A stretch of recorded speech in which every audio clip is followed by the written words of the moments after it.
குடியரசுத் தலைவர் வேட்பாளர் ராம்நாத் கோவிந்த் வேட்புமனு தாக்கலில் முதலமைச்சர் எடப்பாடி பழனிசாமியும் ஓ பன்னீர்செல்வமும் பங்கேற்கின்றனர்.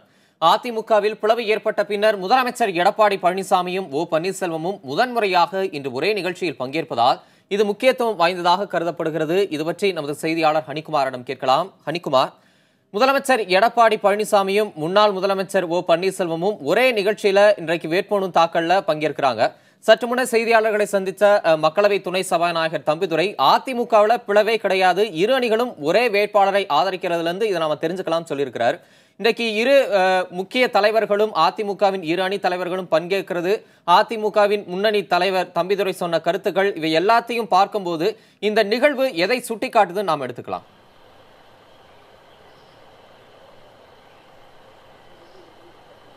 நீங்கள் சொன்னது மாதிரி இது மிக மிக முக்கியத்துவம் வாய்ந்த ஒரு நிகழ்வு. இன்றைக்கி பாரதிய ஜனதாவினுடைய குடியரசுத் தலைவர் வேட்பாளர் ராம்நாத் கோவிந்த் தன்னுடைய வேட்புமனுவை தாக்கல் செய்ய இருக்கிறார். இந்த வேட்புமனு தாக்கல் செய்கிற நிகழ்ச்சியில் ஒரே கட்சியை சார்ந்த இரு அணிகளின் தலைவர்களும், அதாவது முன்னாள் முதல்வர் ஓ பன்னீர்செல்வம், இந்நாள் முதல்வர் திரு எடப்பாடி பழனிசாமி அவர்களும் அந்த ஒரே நேரத்தில் நிகழ்ச்சியிலே கலந்து கொள்கிறார்கள்.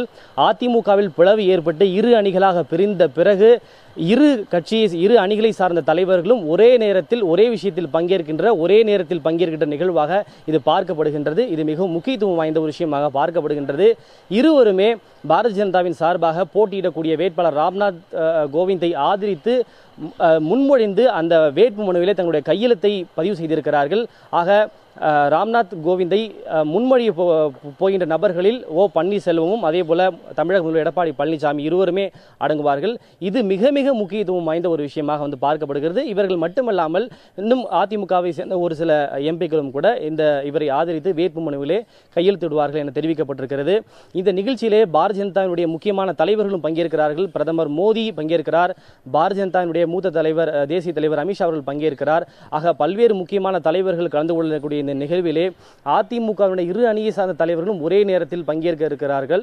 அதே போல 20 மாநிலங்களை சார்ந்த முதல்வர்களும் இந்த வேட்புமனுவிலே கையெழுத்திட இருக்கிறார்கள்.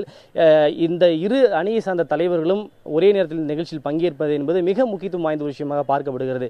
ஏனென்றால் நேற்றைக்கு பாரதிய ஜனதாவின் சார்பாக போட்டியிடக்கூடிய குடியரசுத் தலைவர் ராம்நாத் சிங் செய்தியாளர்களிடம் தனிப்பட்ட முறையில் பேசுகின்ற போது அவர் என்ன சொல்ல என்றால், அதிமுகவினுடைய இரு அணிகளும் தங்களுக்கிடையே இருக்கக்கூடிய கருத்து வேறுபாடுகளை மறந்து ஒற்றுமையாக செயல்பட வேண்டும். அதை தான் நாங்கள் விரும்புகிறோம். என்னுடைய விருப்பம் என்பதுதான் அவர்கள் இருவரும் ஒற்றுமையாக இணைந்து செயல்பட்டால் நிச்சயமாக அவர் வலிமையாக இருக்க முடியும்.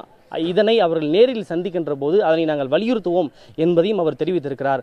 ஆக இன்றைக்கு இந்த நிகழ்ச்சி முடிந்த பிறகு இரு அணிகளை சார்ந்த தலைவர்களையும் மரியாதை நிமித்தமாகவும் இது தொடர்பாகவும் பாரதிய ஜனதாவுடைய மூத்த தலைவர்கள் மற்றும் குடியரசுத் தலைவர் வேட்பாளராக முன்னிறுத்தப்பட்டிருக்கக்கூடிய ராம்நாத் கோவிந்த் அவர்கள் பேசுவார் என எதிர்பார்க்கப்படுகிறது. ஹனிகுமார், இந்த வேட்புமனு தாக்கல் நிகழ்வை தொடர்ந்து முதலமைச்சரும் பன்னீர்செல்வமும் வேறு யாரேனும் தலைவர்களை சந்திப்பதற்காக திட்டமிட்டிருக்கிறார்களா? அவர்களுடைய பயண திட்டம் என்ன? அப்போது என்ன பேசப்படும் என்று எதிர்பார்க்கப்படுகிறது?